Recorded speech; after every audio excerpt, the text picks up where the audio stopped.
10واں سال آپ کے دو بڑے حلیف محافظ، ایک اندر ایک باہر، باہر چچا اور اندر بیگم خدیجہ رضی اللہ تعالیٰ عنہ، 10 دن کے فاصلے سے دونوں کا انتقال ہو گیا۔ تو ابو لہب بنا بنو ہاشم کا سردار۔ تو پہلے تو غیرت میں اس نے کہا بھتیجے فکر نہ کر، ابو طالب کی طرح میں تیری رکھوالی کروں گا، جوش آ گئی۔ 3 دن گزرے تھے، ابو جہل نے کہا تو کس منہ سے یہ بات کر رہا ہے؟ اور اس کا اللہ تمہیں کہہ رہا ہے تبت یدا ابی لہب وتب۔ تو اس کا میٹر گھوم گیا اور اس نے آ کے حرم میں اعلان کیا میرا محمد سے کوئی واسطہ نہیں۔ تو جب تک چچا زندہ تھے زبانی تکلیف تو تھی، ہاتھ کسی نے نہیں اٹھایا تھا، لیکن چچا کے انتقال کے بعد ہاتھ اٹھنے لگے، پتھر پڑنے لگے۔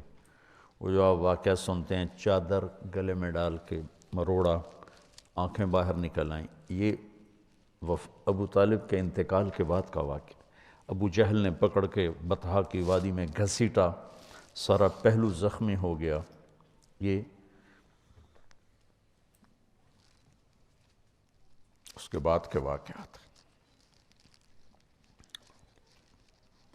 آپ مینا میں جاتے تھے، حجاج میں دعوت دیتے تھے،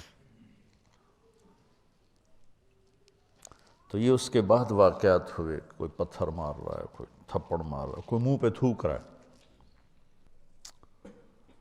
آپ دعوت دیتے دیتے دیتے سورج سر پہ آ جاتا تھا، اور اختتام کیسے ہوتا تھا؟ کوئی منہ پہ تھوکتا، کوئی گالی دیتا، کوئی تھپڑ مارتا، کوئی دھکا دیتا۔ یہ سب چچا کے انتقال کے بعد۔ تو پھر آپ کو خیال ہوا کہ ہجرت کروں، تو آپ طائف گئے۔ طائف میں جو ہوا وہ آپ کو معلوم ہے۔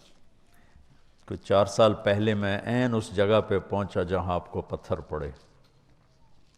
وہ پرانا طائف ہے، ایک رہبر لے گیا، پھر جہاں جا کے آپ کو زید بن ارقم نے، زید بن حارثہ نے لٹایا، وہ جگہ وہاں ترکوں نے مسجد بنا دی ہے چھوٹی سی، جہاں وہ باغ تھا وہاں چھوٹا سا محلہ ہے وہ سارا۔ تو بہت تکلیف کے ساتھ واپس آئے، اتنا خوف چھا گیا کہ آپ مکے میں انٹر نہیں ہو سکے۔ تو آپ نے سہیل ابن عمرو کو پیغام بھیجا مجھے پناہ دو، میں مکے میں آنا چاہتا ہوں، تو اس نے انکار کر دیا۔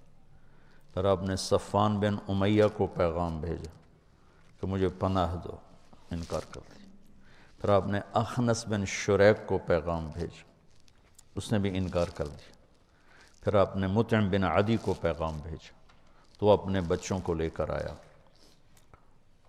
تو اس کا قبیلہ بھی مضبوط تھا، تو اس مسلح تلواروں کے سائے میں لے کر حرم میں انٹر ہوا، کہا کہ میں آج کے بعد محمد بن عبداللہ میری پناہ میں ہیں صلی اللہ علیہ وسلم۔ تو ابو جہل نے کہا کہ یہ جو تم پناہ دے رہے ہو اس کا کلمہ پڑھ کے یا اپنی سرداری کی بنیاد پر؟ کہا نہیں، میں اس کا کلمہ نہیں پڑھتا ہوں، میں اپنی سرداری پر کہتا ہوں۔ کہا ٹھیک، قد اجزنا، کہا ٹھیک۔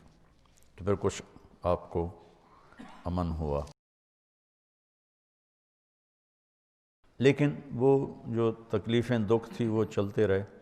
شام کو جب آپ گھر آتے تو مکے کا ساری گندگی کوڑا آپ کے دروازے پہ گرا پڑا ہوتا تھا، تو آپ اسے اپنے کمان سے ہٹاتے اور کہتے ما اسرع ما وجدنا فقدک یا عم۔